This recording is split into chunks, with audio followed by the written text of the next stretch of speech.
Salam sejahtera dan salam sehat untuk kita semua. Selamat berjumpa kembali anak-anakku siswa-siswi kelas 10 MIA SMA Frater Don Bosco Banjarmasin. Kali ini saya akan menemani kalian dalam belajar di video pembelajaran biologi yang kedua, masih mengenai ruang lingkup biologi. Kali ini kita akan membahas mengenai metode ilmiah. Langkah-langkah dalam metode ilmiah yang pertama adalah pemilihan masalah, perumusan masalah, kemudian pengumpulan keterangan, penyusunan hipotesis, pengujian hipotesis melalui eksperimen, pengolahan data, dan pembuatan laporan. Kita bahas satu persatu. Pemilihan masalah. Masalah atau permasalahan dapat muncul tiba-tiba atau dapat dicari melalui studi pustaka dari berbagai referensi, ya. Misalnya dengan melihat suatu fenomena, kalian muncul suatu pertanyaan, lalu dibuat suatu permasalahan, atau dari membaca referensi, buku-buku, lalu kalian timbul suatu pertanyaan, itu dapat dijadikan sebagai sumber permasalahan. Yang kedua, perumusan masalah. Setelah kalian mendapatkan suatu permasalahan tadi, maka rumuskanlah permasalahan tadi menjadi satu kalimat tanya, ya, menjadi suatu kalimat tanya.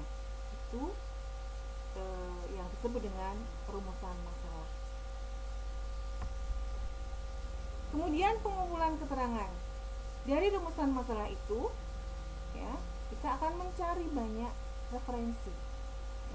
Berbagai keterangan yang mendukung untuk eksperimen atau percobaan yang akan dilakukan untuk membuktikan, ya, bagaimana permasalahan itu, ya, dugaan dari permasalahan tersebut. Nah, setelah kita mendapatkan berbagai keterangan, lalu langkah berikutnya adalah penyusunan hipotesis atau dugaan sementara.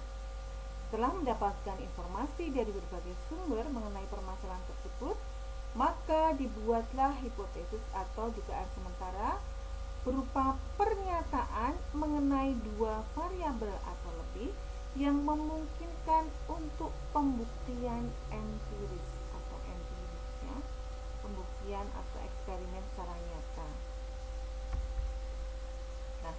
Langkah berikutnya, setelah kita membuat hipotesis atau dugaan sementara, kita menguji dugaan tersebut, menguji hipotesis atau pengujian hipotesis, ya. Bagaimana caranya untuk menguji? Dengan melakukan eksperimen atau percobaan, ya. Kita uji melalui percobaan. Setelah melakukan percobaan, tentu kita akan mendapatkan data-data dari hasil percobaan itu, ya. Nah, mungkin melalui pengukuran, lalu pengamatan, data-data itu akan kita dapatkan, lalu kita kumpulkan. Langkah berikutnya adalah pengolahan data. Dari pengolahan data itu, lalu dapat diambil suatu kesimpulan, ya. Lalu langkah berikutnya membuat laporan. Nah, ada satu contoh rancangan penelitian yang Ibu harapkan kalian memahami ini.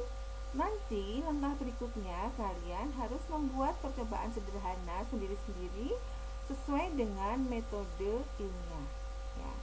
Ini Ibu contohkan suatu percobaan yang sederhana, ya.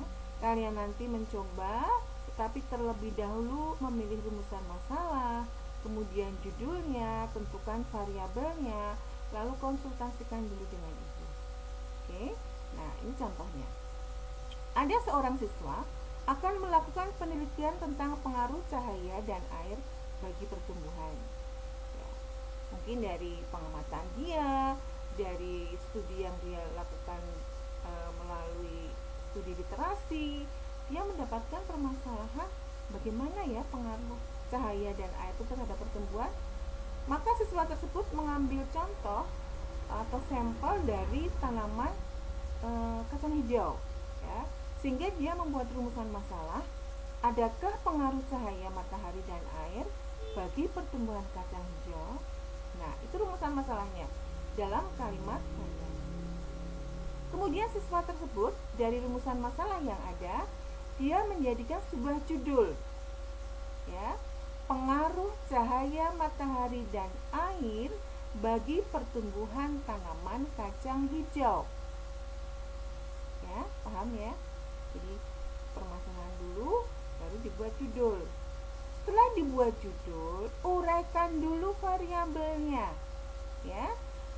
Dari judul pengaruh cahaya matahari dan air bagi pertumbuhan tanaman kacang hijau, berarti variabel bebasnya adalah cahaya matahari dan air. Oke. Mengapa itu dianggap variabel bebas? Karena perlakuan pemberian cahaya matahari dan air nanti kita beda-bedakan, ya. Dua variabel itu yang kita harapkan bisa mempengaruhi hasil pertumbuhannya. Nah, variabel terikatnya apa? Pertumbuhan biji kacang hijau. Parameternya kok bisa dikatakan bertumbuh? Kita lihat parameternya, kita ambil supaya mudah, tinggi batang dan jumlah daun. Tuh ya, itu variabel terikat. Jadi variabel ini dipengaruhi oleh variabel bebas tadi, ya, cahaya matahari dan air. Diharapkan mempengaruhi variabel terikat berupa panjang batang dan jumlah daun. Variabel kontrol adalah variabel di luar dari variabel bebas yang kita kendalikan, sehingga faktor ini tidak mempengaruhi hasil penelitian. Dalam hal ini siswa tersebut mengambil jenis tanah, kualitas biji kacang hijau, dan suhu. Jadi tiga variabel, tiga faktor ini dia kendalikan.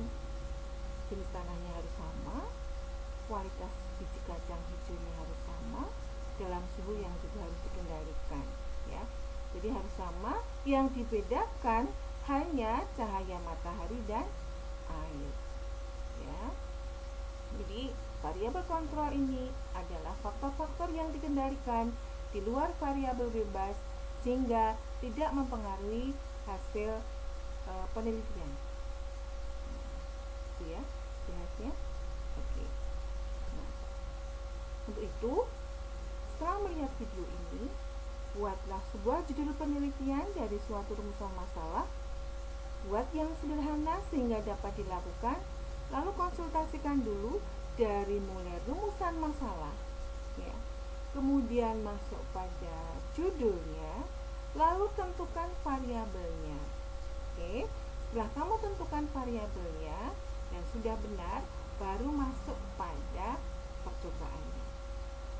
Oke, demikian anak-anakku. Setelah melihat video ini, langsung dibuat. Untuk pertemuan minggu depan, kalian sudah bisa melaporkan tugas ini baik dari rumusan masalah, judul, ataupun variabel-variabelnya. Ibu tunggu ya, segera dikerjakan. Cukup sampai di sini dulu, kita sambung di video yang ketiga. Terus bersemangat, selamat belajar, sampai jumpa, Tuhan memberkati.